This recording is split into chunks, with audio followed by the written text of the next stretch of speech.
한국 음식이요? 그냥 맵기만 한 거 아닌가요? 미국 외식업계의 전설이 비웃었습니다. 50년간 1200개 브랜드를 런칭한 남자. 맥도날드와 스타벅스의 초창기 컨설턴트. 하버드 경영대학원에서 외식 경영학을 가르친 교수.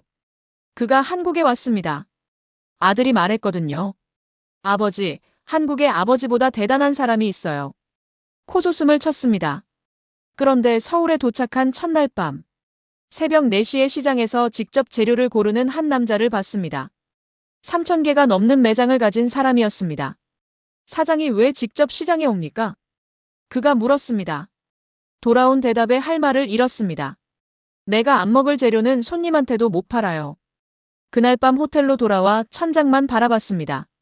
50년 외식업 인생에서 처음 느끼는 감정이었습니다. 미국 외식업계의 전설이 한국에서 발견한 충격적인 진실. 지금부터 공개합니다. 이야기 시작 전 구독과 좋아요로 채널을 응원해주세요. 아주 큰 힘이 됩니다. 뉴욕 맨해튼 펜트하우스에서 아침을 먹고 있었습니다. 창밖으로 센트럴파크가 내려다 보였어요. 11월의 뉴욕은 낙엽이 바닥을 덮고 있었죠. 68년 인생에서 이룬 것들이 눈앞에 펼쳐져 있었습니다. 로버트 밀러. 미국 외식업계에서 제 이름을 모르는 사람은 없습니다. 50년 전 시카고의 작은 사무실에서 시작했어요. 책상 하나와 전화기 한 대가 전부였죠. 그때 맥도날드가 저를 찾아왔습니다. 전국 확장을 고민하고 있었거든요. 제가 만든 매뉴얼이 지금도 쓰이고 있어요.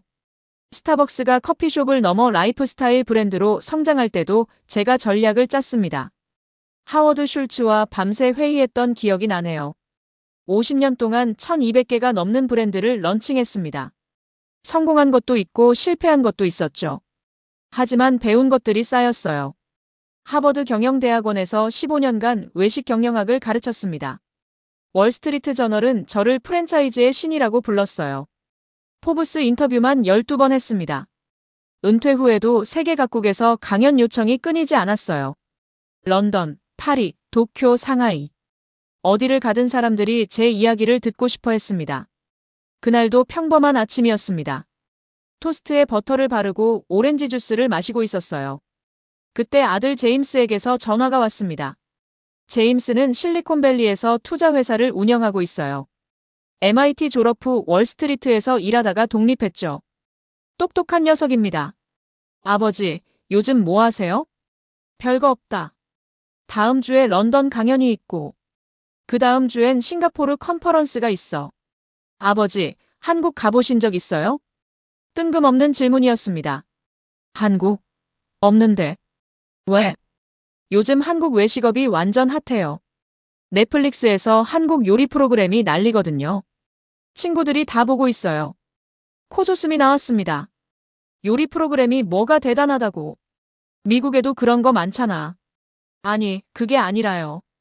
거기 나오는 사람 중에 한 명이 있는데요. 프랜차이즈를 3,000개 넘게 가지고 있대요.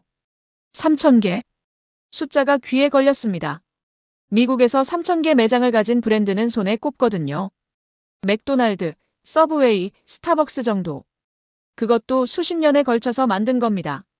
그 사람이 요리 예능 심사위원도 하고 유튜브도 하는데 구독자가 700만이 넘어요. 유튜브를 한다고? 3,000개 매장 사장이? 네. 근데 더 대단한 건요, 망해가는 식당들 찾아다니면서 직접 살려준대요. TV 프로그램으로도 만들었고요. 한국에서 엄청 유명해요. 잠시 멈췄습니다. 머릿속에서 숫자들이 맞물리지 않았어요. 3,000개 매장, 700만 구독자, 망하는 식당 살리기. 조합이 이상했습니다. 미국에서는 절대 있을 수 없는 일이거든요.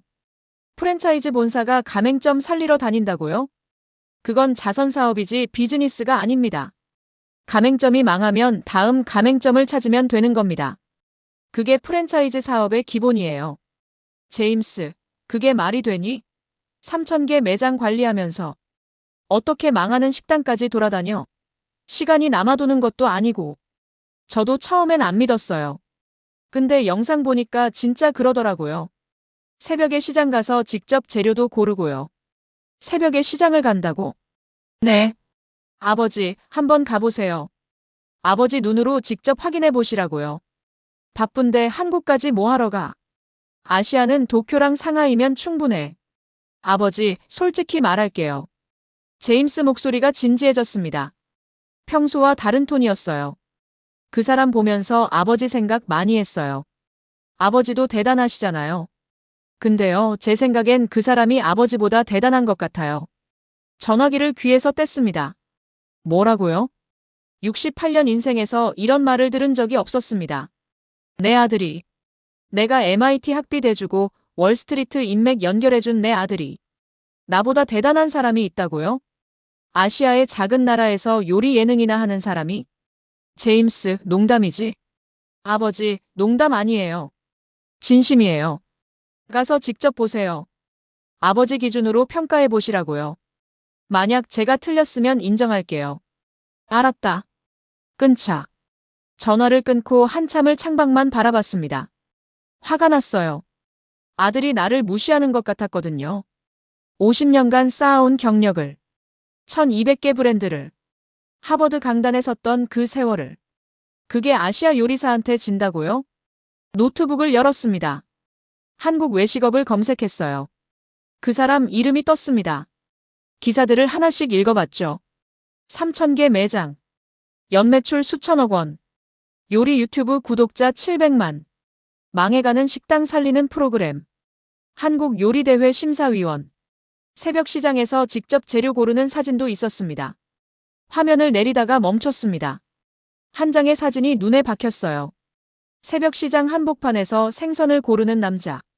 평범한 점퍼를 입고 있었습니다.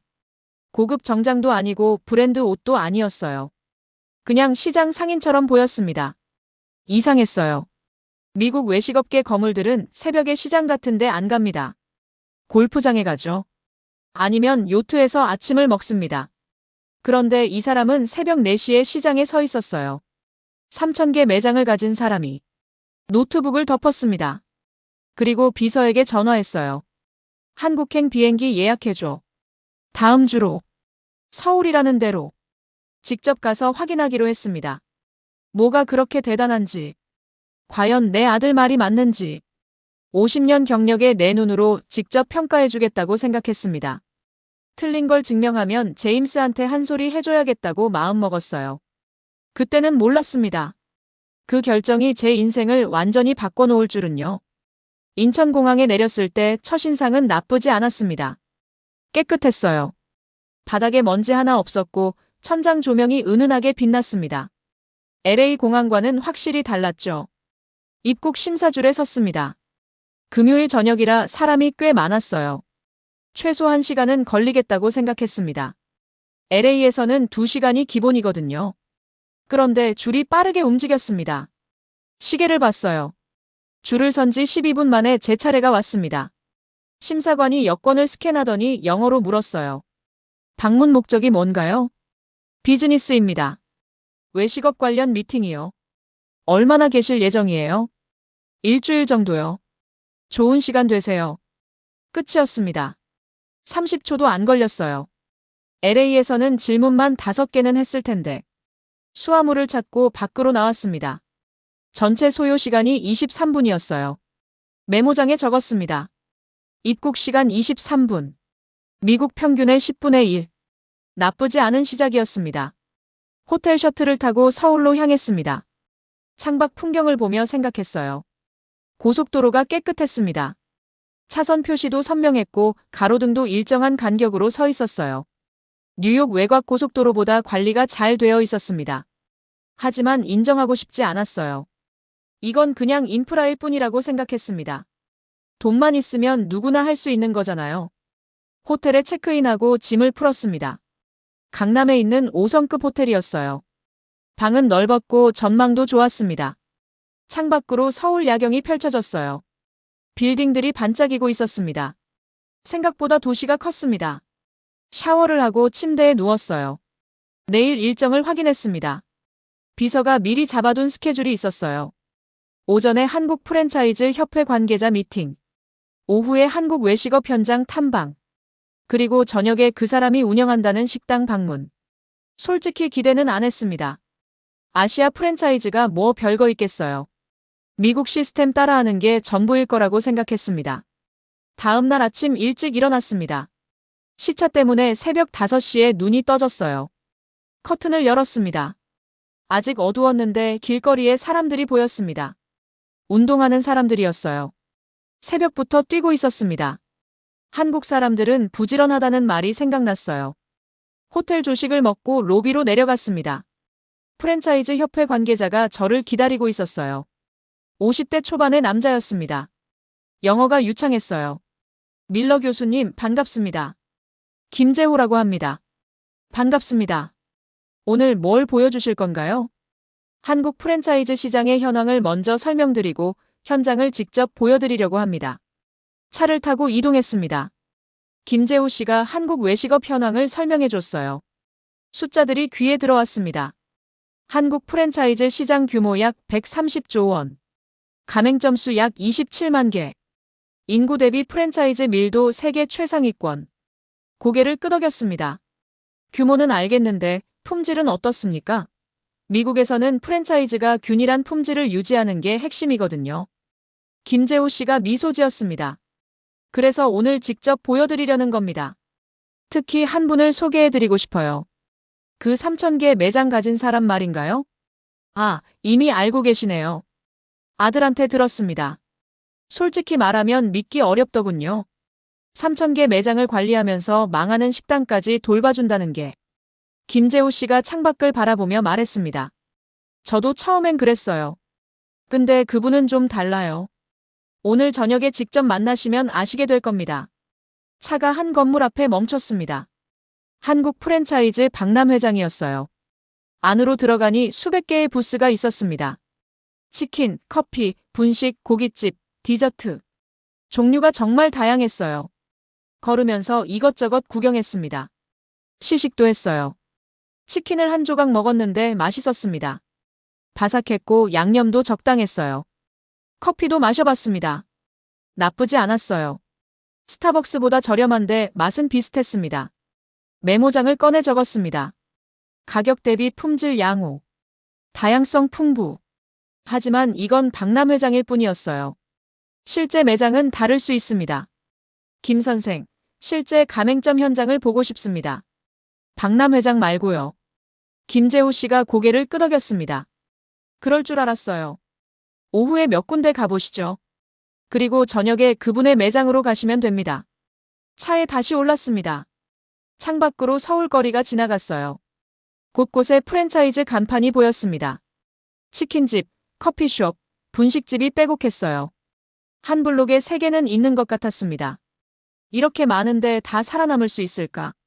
미국에서는 불가능한 밀도였습니다. 경쟁이 심하면 폐업률도 높을 텐데.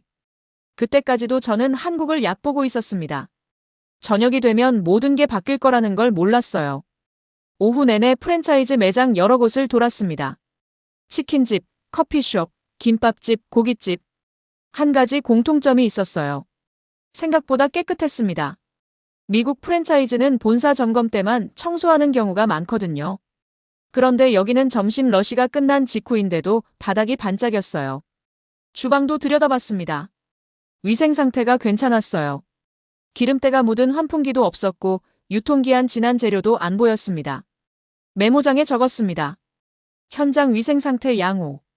본사 관리가 잘 되는 듯. 하지만 여전히 인정하고 싶지 않았어요. 이 정도는 기본이라고 생각했습니다. 저녁 6시가 됐습니다. 김재호 씨가 말했어요. 이제 그분의 매장으로 가시죠. 오늘 저녁은 거기서 드실 겁니다. 차가 서울 시내를 가로질렀습니다. 번화가를 지나 좀 더 서민적인 동네로 들어갔어요. 골목길이었습니다. 화려한 간판 대신 작은 불빛들이 줄지어 있었죠. 한 식당 앞에 차가 멈췄습니다. 간판은 소박했어요. 3,000개 매장을 가진 사람의 식당치고는 너무 평범했습니다. 미국이었으면 초호화 플래그십 스토어를 만들었을 거예요. 입구부터 브랜드를 과시했겠죠. 안으로 들어갔습니다.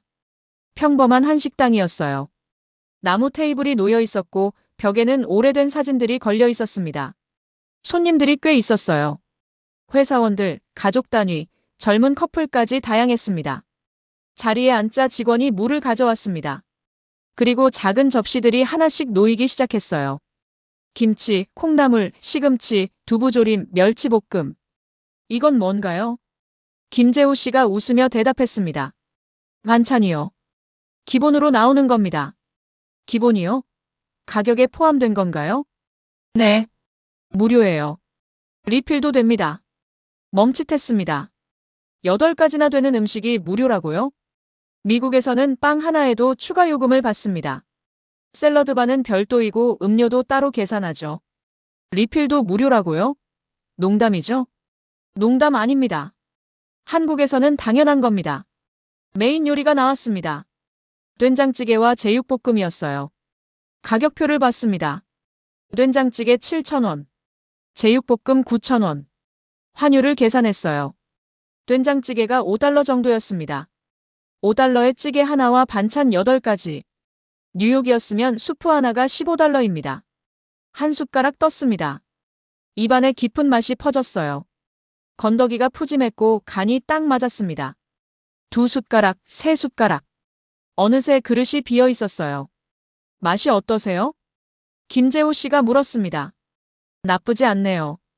솔직히 맛있었습니다. 하지만 인정하기 싫었어요. 이 가격에 이 맛이면 마진이 남나요? 재료비랑 인건비 빼면 손해 아닌가요? 그게 그분의 철학이에요. 박리담회라고 하죠. 적게 남기고 많이 파는 겁니다. 고개를 저었습니다. 미국에서는 통하지 않는 방식이에요. 주주들이 가만 안 있거든요. 마진율을 높이라고 압박하죠. 그때 식당 문이 열렸습니다. 한 남자가 들어왔어요. 평범한 점퍼를 입고 있었습니다. 운동화를 신었고 별다른 액세서리도 없었어요.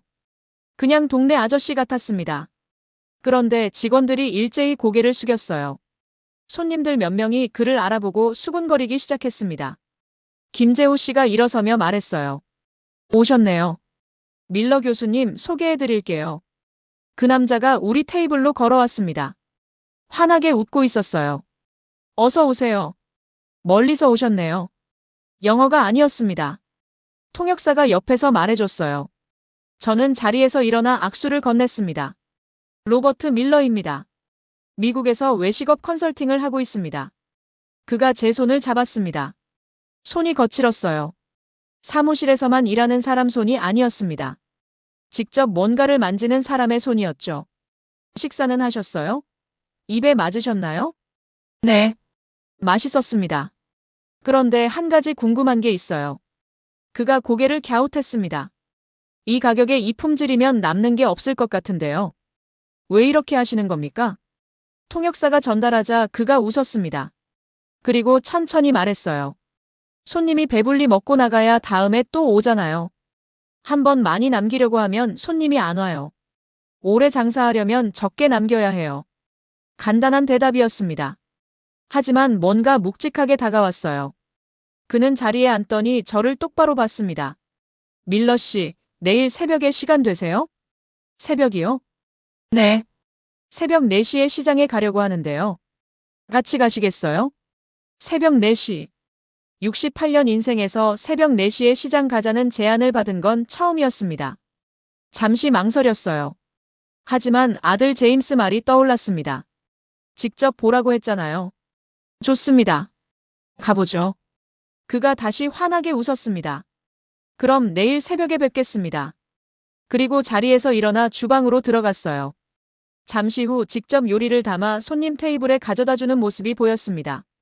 3,000개 매장을 가진 사람이 직접 요리를 나르고 있었어요. 그 순간 처음으로 생각이 흔들렸습니다. 이 사람은 대체 뭐지? 새벽 3시 반에 알람이 울렸습니다. 눈을 뜨기가 힘들었어요. 시차도 있었고 어젯밤 늦게까지 생각이 많았거든요. 그래도 일어났습니다. 50년 외식업 경력에서 새벽 시장은 처음이었어요. 미국에서는 본사 직원들이 재료를 관리합니다. CEO가 직접 시장에 가는 경우는 없죠. 그건 비효율적인 일이니까요. 호텔 로비로 내려가니 차 한 대가 기다리고 있었습니다.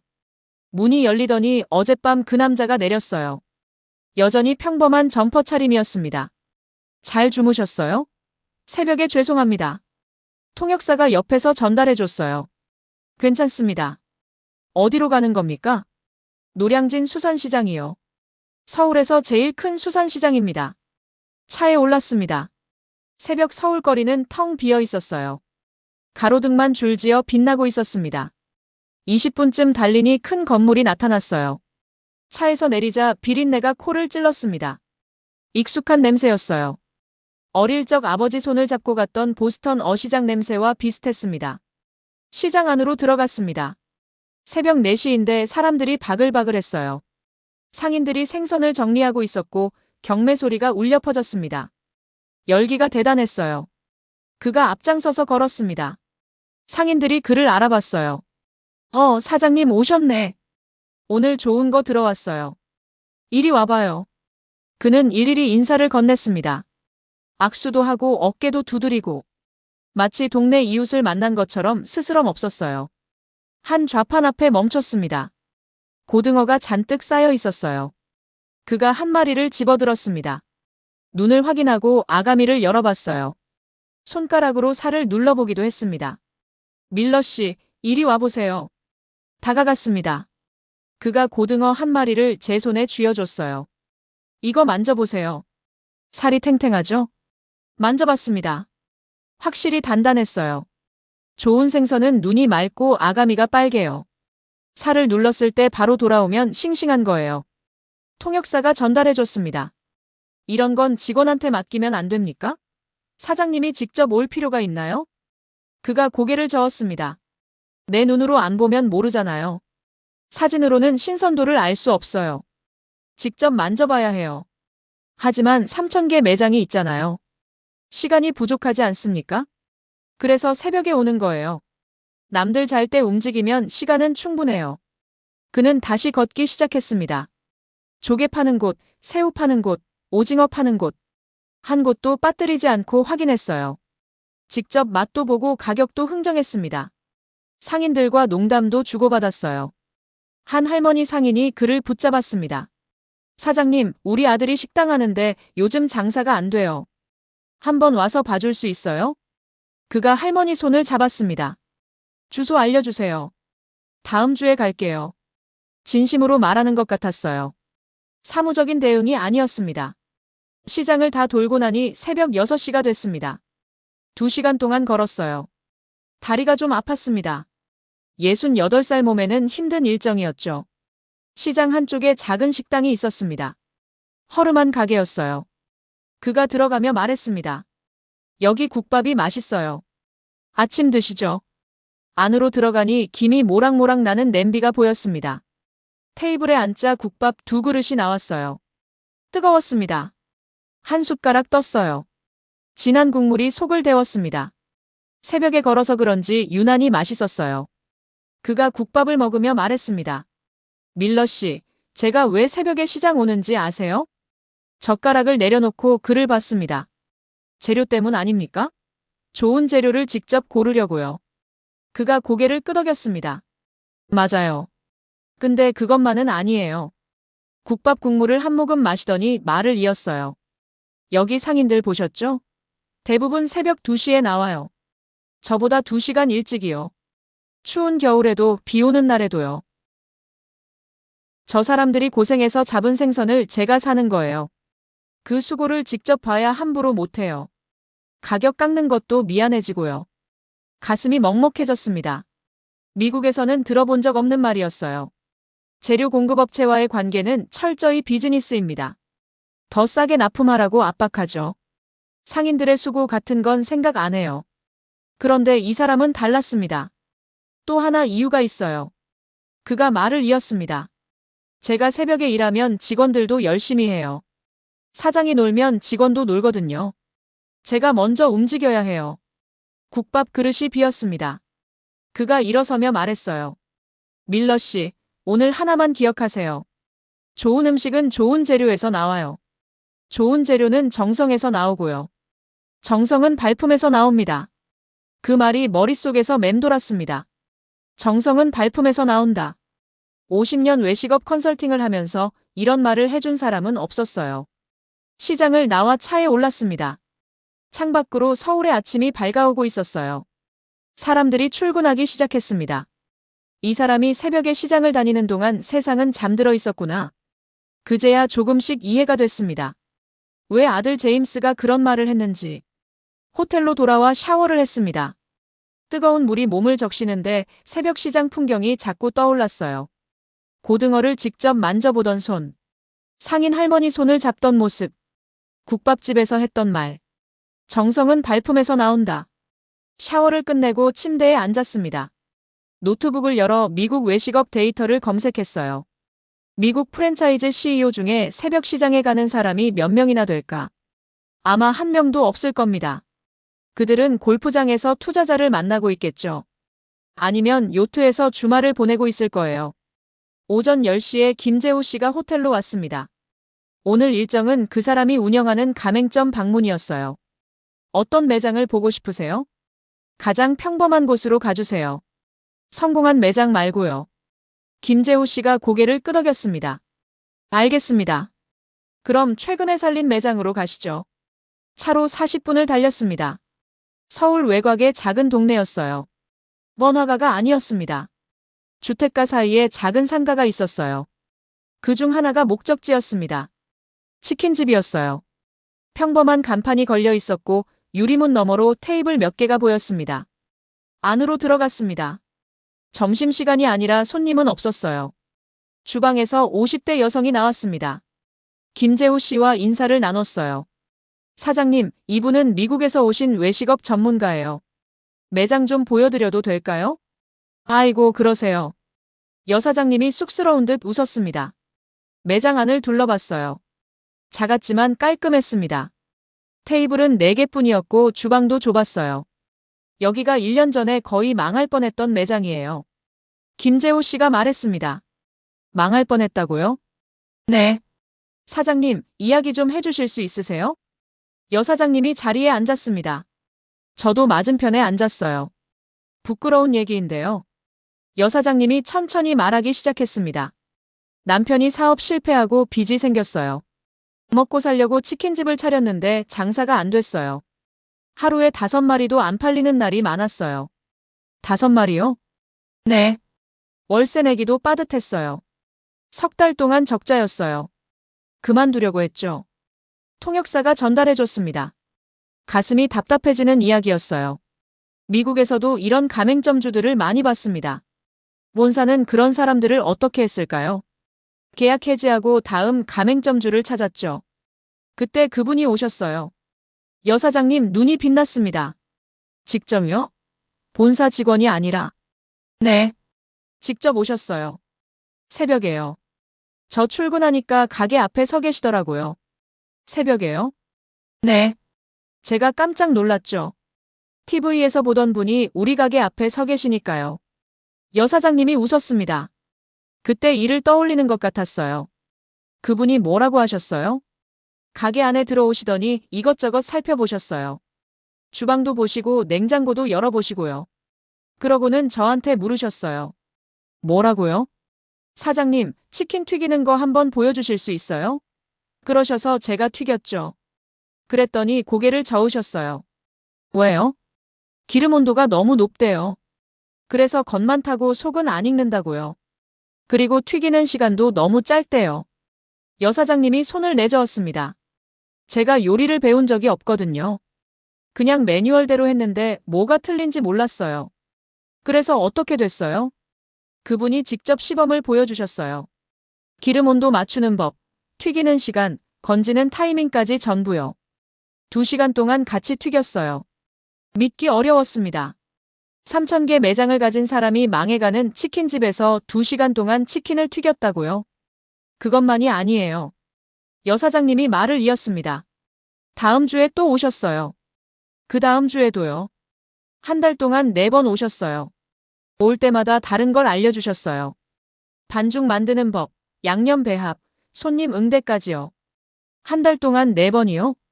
네. 그러고 나니까 손님이 늘기 시작했어요. 맛이 달라졌으니까요. 입소문이 났어요. 여사장님 눈에 눈물이 고였습니다. 지금은 하루에 50마리는 팔아요. 빚도 거의 갚았고요. 그분 아니었으면 저 망했어요. 남편이랑 이혼했을 수도 있어요. 목이 메는 듯 말을 멈췄습니다. 저도 할 말을 잃었어요. 50년 외식업 경력에서 이런 사례는 처음이었습니다. 본사가 가맹점주를 이렇게까지 돌보는 경우는 없었어요. 미국에서는 상상도 못할 일이죠. 가맹점이 망하면 그건 가맹점주 책임입니다. 본사는 계약서대로 로열티만 받으면 되거든요. 마지막으로 그분이 뭐라고 하셨어요? 여사장님이 눈물을 닦으며 말했습니다. 사장님, 이제 혼자서도 잘하실 수 있어요. 힘들면 언제든 연락하세요. 그렇게 말씀하시고 가셨어요. 가게를 나왔습니다. 차에 타고도 한참을 말이 없었어요. 창밖으로 서울거리가 지나갔습니다. 미국에서 1200개 브랜드를 런칭했습니다. 그 중에 망한 가맹점도 수없이 많았죠. 저는 그들을 어떻게 대했을까요? 계약 해지 통보서를 보냈습니다. 한 번도 직접 찾아간 적 없어요. 그게 비즈니스라고 생각했거든요. 그런데 이 사람은 달랐습니다. 새벽에 찾아가서 2시간 동안 치킨을 튀겨줬어요. 한 달 동안 4번이나 방문했고요. 그제야 알 것 같았습니다. 왜 이 사람이 3000개 매장을 만들 수 있었는지. 숫자가 아니었어요. 사람이었습니다. 그날 저녁 호텔방에서 노트북을 열었습니다. 미국 프랜차이즈 데이터를 검색했어요. 가맹점 폐업률. 숫자가 화면에 떴습니다. 미국 프랜차이즈 3년 내 폐업률 60%. 10개 중 6개가 3년 안에 문을 닫는다는 뜻이에요. 본사는 신경 안 씁니다. 폐업하면 다음 가맹점주를 모집하면 되니까요. 가맹비만 받으면 장땡이죠. 한국 데이터를 검색했습니다. 그 사람이 운영하는 브랜드의 폐업률 15%. 눈을 비비고 다시 봤어요. 15%가 맞았습니다. 미국 평균의 4분의 1이었어요. 다른 수치도 찾아봤습니다. 본사 로열티. 미국 평균 812%. 그 사람 브랜드 35%. 가맹점주 교육기간. 미국 평균 2주. 그 사람 브랜드 8주 플러스 사후관리. 메뉴 개발 방식. 미국은 본사 일방하달. 그 사람 브랜드는 가맹점 의견 반영. 노트북을 덮었습니다. 천장을 바라보며 생각했어요. 50년 동안 뭘 한 걸까? 저는 프랜차이즈의 신이라고 불렸습니다. 하버드에서 강의했고 수많은 CEO들에게 조언했어요. 효율을 높이라고 했습니다. 마진을 극대화하라고 했죠. 가맹점은 소모품이라고 가르쳤어요. 망하면 다음 걸 찾으면 된다고요.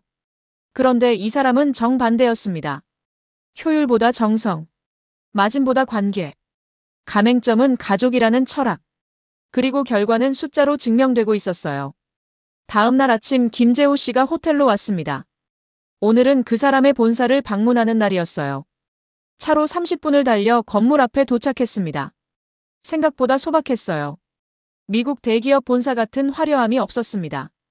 유리 빌딩도 아니었고 로비에 분수도 없었어요. 그냥 평범한 사무실 건물이었습니다. 안으로 들어갔습니다.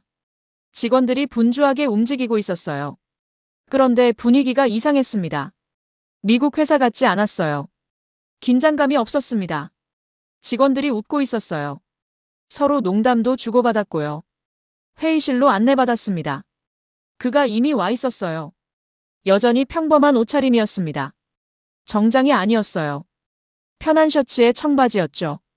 잘 주무셨어요? 어제 망할 뻔한 매장 보셨다고 들었어요. 통역사가 전달해줬습니다. 네. 인상적이었습니다. 직접 찾아가서 치킨 튀기는 법을 가르쳐 주셨다면서요? 그가 웃었습니다. 그 사장님 진짜 열심히 하세요. 지금은 동네에서 제일 잘 되는 치킨집이에요. 왜 그렇게까지 하시는 겁니까? 솔직히 비효율적이잖아요. 그 시간에 다른 일 하시면 더 많은 돈을 벌 수 있을 텐데요. 그가 잠시 생각하더니 말했습니다. 밀러 씨, 저도 처음엔 가난했어요. 부모님이 시장에서 장사하셨거든요. 새벽부터 밤까지 일했어요.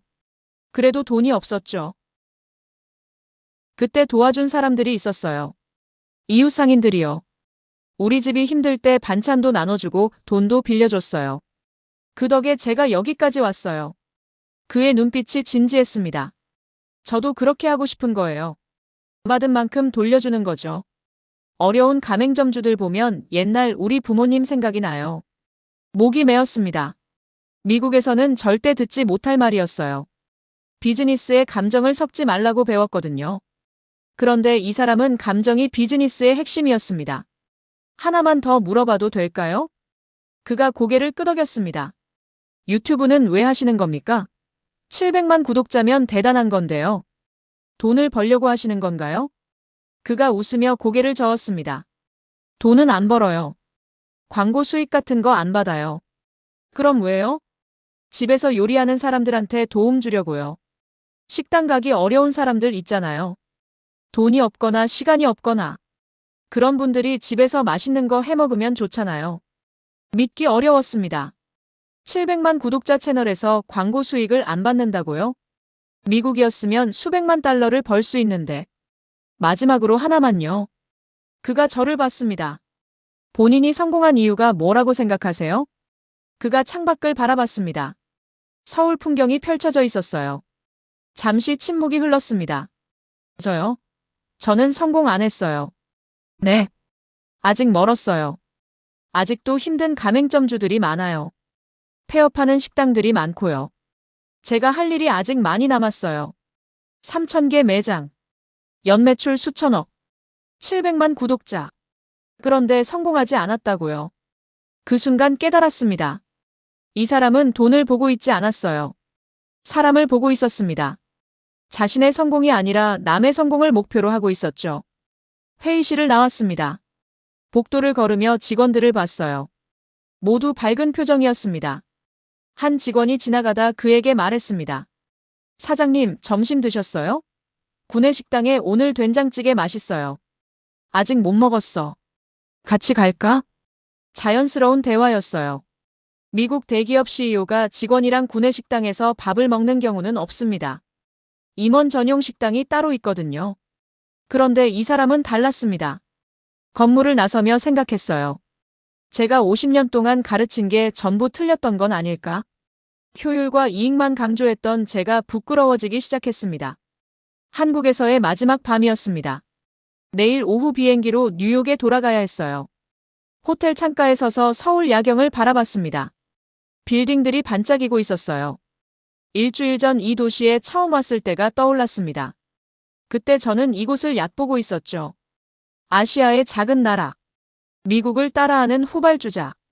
요리 예능이나 하는 사람이 뭐가 대단하겠어. 그렇게 생각했습니다. 그런데 일주일 동안 본 것들이 머릿속에서 떠나지 않았어요. 새벽 4시 노량진 수산시장. 직접 고등어를 만져보던 손. 정성은 발품에서 나온다던 말. 망해가는 치킨집에 찾아가 2시간 동안 튀김 기술을 가르쳐준 이야기. 눈물을 글썽이던 여사장님의 얼굴. 본사 로열티 35%. 가맹점 폐업률 15%. 유튜브 광고 수익을 받지 않는다던 말.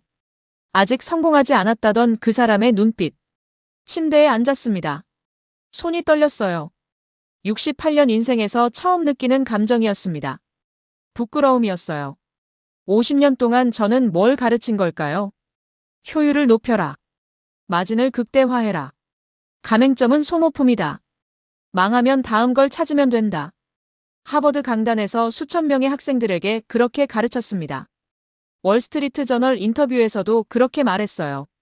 그게 비즈니스의 정석이라고 믿었거든요. 그런데 이 사람은 정반대였습니다.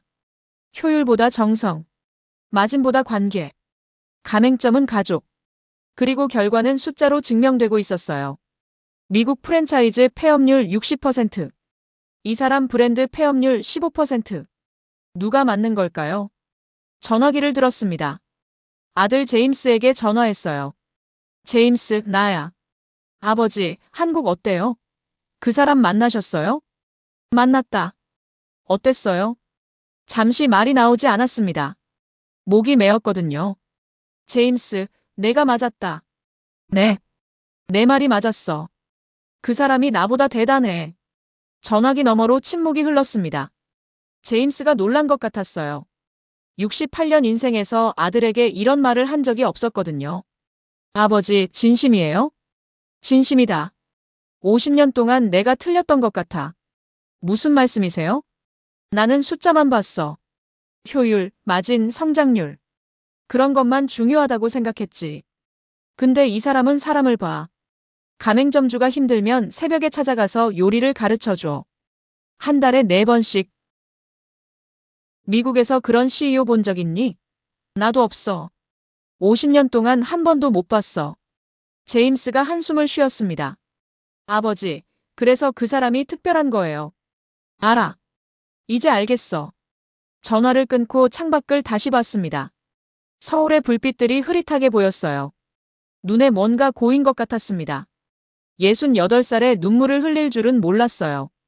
그런데 멈출 수가 없었습니다. 이 나라가 어떻게 여기까지 왔는지 생각했어요. 50년 전만 해도 세계에서 가장 가난한 나라 중 하나였습니다. 전쟁으로 폐허가 됐었죠. 미국에서 원조를 받았어요. 그런데 지금은 세계 10위권 경제대국입니다. 삼성, 현대, LG. 세계적인 기업들이 여기서 나왔어요. 어떻게 가능했을까요? 이번에 만난 그 사람을 보면서 알 것 같았습니다.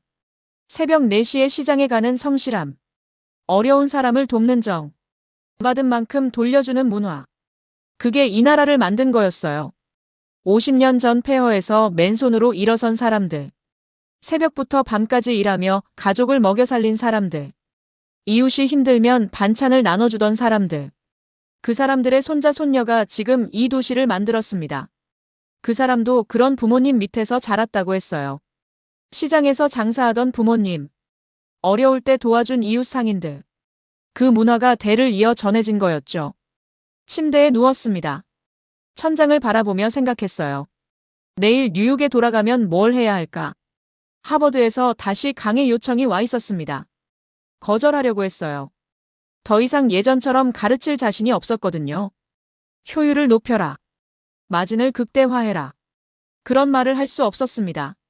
하지만 다른 생각이 들었어요. 오히려 지금이 기회일 수도 있겠다. 50년 동안 틀린 걸 가르쳤으니까. 이제 제대로 된 걸 가르쳐야 하지 않을까? 한국에서 배운 것들을.